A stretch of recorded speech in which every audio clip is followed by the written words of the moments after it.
Ronda Rousey is no joke, hinting at a potential comeback to the UFC, and I think that has to do with this White House card. I can't imagine what other card Ronda Rousey would probably fight on. Ronda Rousey hasn't fought in MMA in about 10 years or so, and for the longest time has seemed pretty adamant about the fact that she doesn't want to return to MMA, saying it gives her pretty much no joy, saying, pretty negative things about the sport in general, about the fan base. I think I'd just rather not talk about that right now. But this week, she has apparently completely switched up her tune. I would have never believed that she would be interested in fighting at the White House, but here we are. She's posting videos of her training, which we're about to take a look at, as well as captions kind of hinting at falling back in love with MMA. And even though she doesn't explicitly say, hey, I'm going to fight in the UFC White House, I'm going to fight in the UFC, I'm going to fight for a belt, she doesn't say anything like that. I don't know. I would not be surprised. So let's take a look at this training footage first so you guys could see. She is serious. I mean, I think anybody that sees this training footage can see improvement, and when you see improvement, you could tell that person is serious. Stay tuned till the end of the video to hear about my new podcast coming out. So as I said, Ronda Rousey posted this video on Instagram, and I think she wants to fight at this White House card. We're going to take a look at the renderings that came out for that card later on in this video, but let's see her. So this is a video that she took, I believe, 8 weeks after she had her second kid in January of this year. So this was 8 weeks after. So you could probably guess this was February, March, around that period, maybe even April, depending. I'm not really sure, but just around that time period. And she's going to show what she looks like now, or, pretty recently, I assume. So let's take a look at what she looked like 8 weeks after her last child. So here's some basic pad work. The coach kind of giving her some instructions. She hadn't hit the mitt in 8 years, she said. Very basic head movement. And the head movement, you got to see, definitely does improve in a little bit. But here she is, just kind of, look, no pressure here. Just saying, hey, look, I'm here to learn. I'm here to improve. Nothing else other than that. And honestly, it's pretty shocking to see somebody that was as, hot and on top as Ronda Rousey was at one time, beating a bunch of people, to look like this in pads ever. I mean, she literally looks like a beginner. It's pretty crazy to me. But anyway, guys, we're about to see what she looks like now. And like I said, pretty slow. This is her team, I guess, who she's training with. I think that might be also her family, too. I'm not exactly sure. This is her now, though. The speed, the head movement looks a lot better. We're looking at female Ilia Topuria, all right? Maybe I'm being a little dramatic there, but you guys know what I'm trying to say. She looks a lot better. She threw in some knees, some elbows. Let's actually take a look back. I mean, that was pretty fast. This is her now. This is how it's going, apparently. Granted, this is a much shorter clip than the last one, and this is on pad, so we can take this with a grain of salt. But let's take a look. This is definitely, honestly, valuable. Fast hand speed, and you can see the head movement. You can see there, look, she just dipped her head slightly out. Let me actually, I guess, just slow it down very slightly.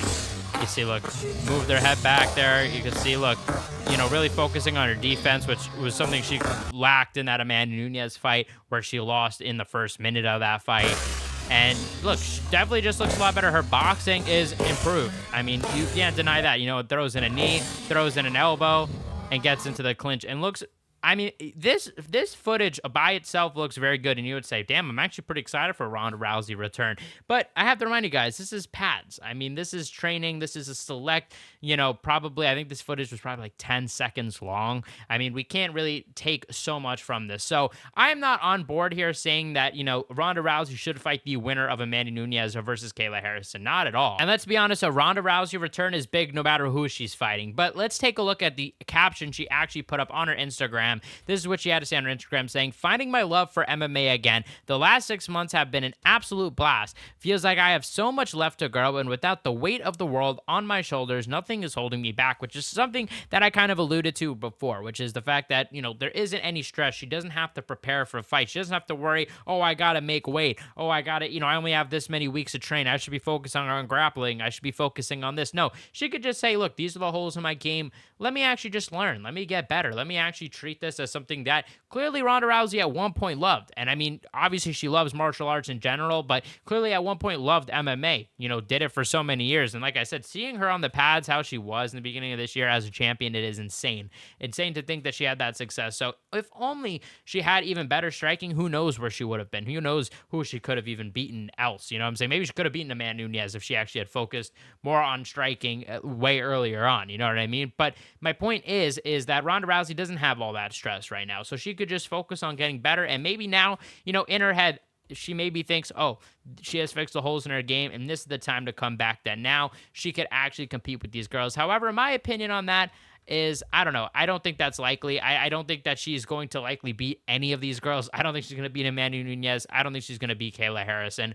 And I would be shocked to see if she beats not even an unranked girl at this point. She's 38 years old, guys. She hasn't competed in MMA in so long. Looked really bad in her last fights. At one point, yes, she was good, but I think MMA has evolved way too much where, look, she needs multiple skill sets. And I don't think at the age of 38 years old, she could meet that level of boxing to strike decent enough to win some fights, guys. I'm going to be honest. Now I'm going to talk about who I think she will fight. I already talked about, what I think should happen in terms of, her not fighting for the title, but ultimately, will that happen? We're going to discuss that in a second, but I wanted to show you guys these White House renderings that just came out this week that Dana White, I believe, revealed on Fox News.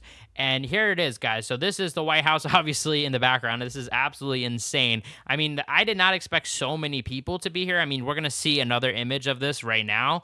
But yeah, you can see there's a lot of people. This is supposed to be, I suppose, the press conference or weigh-ins. Yeah, I guess the press conference. You could see these are the fighters, and yeah, this would make more sense to have a lot of people there. You could have a lot of stuff going on. I believe this is the Washington Monument, guys. Please don't sue me if I'm wrong here. But what is this? Okay, so this is actually the fight. Once again, we can see the octagon. And look, that's apparently all the people. Now, I think it's a little unclear. I don't think this is going to be open for the public. We did hear that probably there's going to be maybe like people around, that there's going to be TVs around and they could watch, apparently. But that's the most that we've gotten. I would assume maybe this is probably going to be like, the president, some, cabinet people, some Senate people. I have no idea who would probably go to this thing. And this is, I guess, the fighter walkouts. They're supposed to be walking from the White House. So I don't know if this is supposed to be some Secret Service or something like that. I assume probably just regular bodyguards. This looks like Michael Chiesa. But yeah, these are all the photos. And I mean, like I said, if it was up to me, I think Ronda should get that warm-up fight. I think there's definitely enough people that want to tune in for, a Ronda Rousey return, especially if it could be against somebody like Juliana Pena, who could trash talk a lot and bring a lot of hype. But even if it was against like an Irene Aldana or someone that's a little more quiet and not as well known, I still think it would be huge. But we've also heard names like Conor McGregor going to be on this card. So it does make me a little bit confused. I can't see Ronda and Conor McGregor both being on this card unless, like, I don't even know, like, who's paying for this card? Is the UFC really just, forking out all this money to these athletes just to pop up on this White House card? I mean, I'm sure there's probably a lot of people that just want to be on this White House card anyway, so maybe that's it. I don't know. It's just a bit unbelievable. But we could also see, legitimately, I could see the UFC doing Ronda Rousey immediately jumping into a title fight against Kayla Harrison, or the winner of Kayla Harrison versus Amanda Nunes, because we don't know what's going to happen with, like I said, Amanda Nunes and Kayla Harrison. That fight, it seems like it's taking forever to be made. Do they just wait till June to have Ronda versus Kayla Harrison? I don't know. I don't think that's the move. I think Ronda would just, pretty much lose. But do the UFC even care if Ronda just loses? I doubt she's going to want to stick around. So let me know what you guys think in the comment section below, and check out my new podcast, a mic drop I do with my friend Shiv. It's in the link in the description, so go check it out. You could also click the screen to look at my last video where I talked about John Jones and his hit and run incident. I actually, talked to the Albuquerque Police Department. They sent me some evidence and I reviewed it. So tune in there. You guys are the best fan base in MMA. Hit the subscribe button, like, comment, and share, and I'll see you guys in the next one.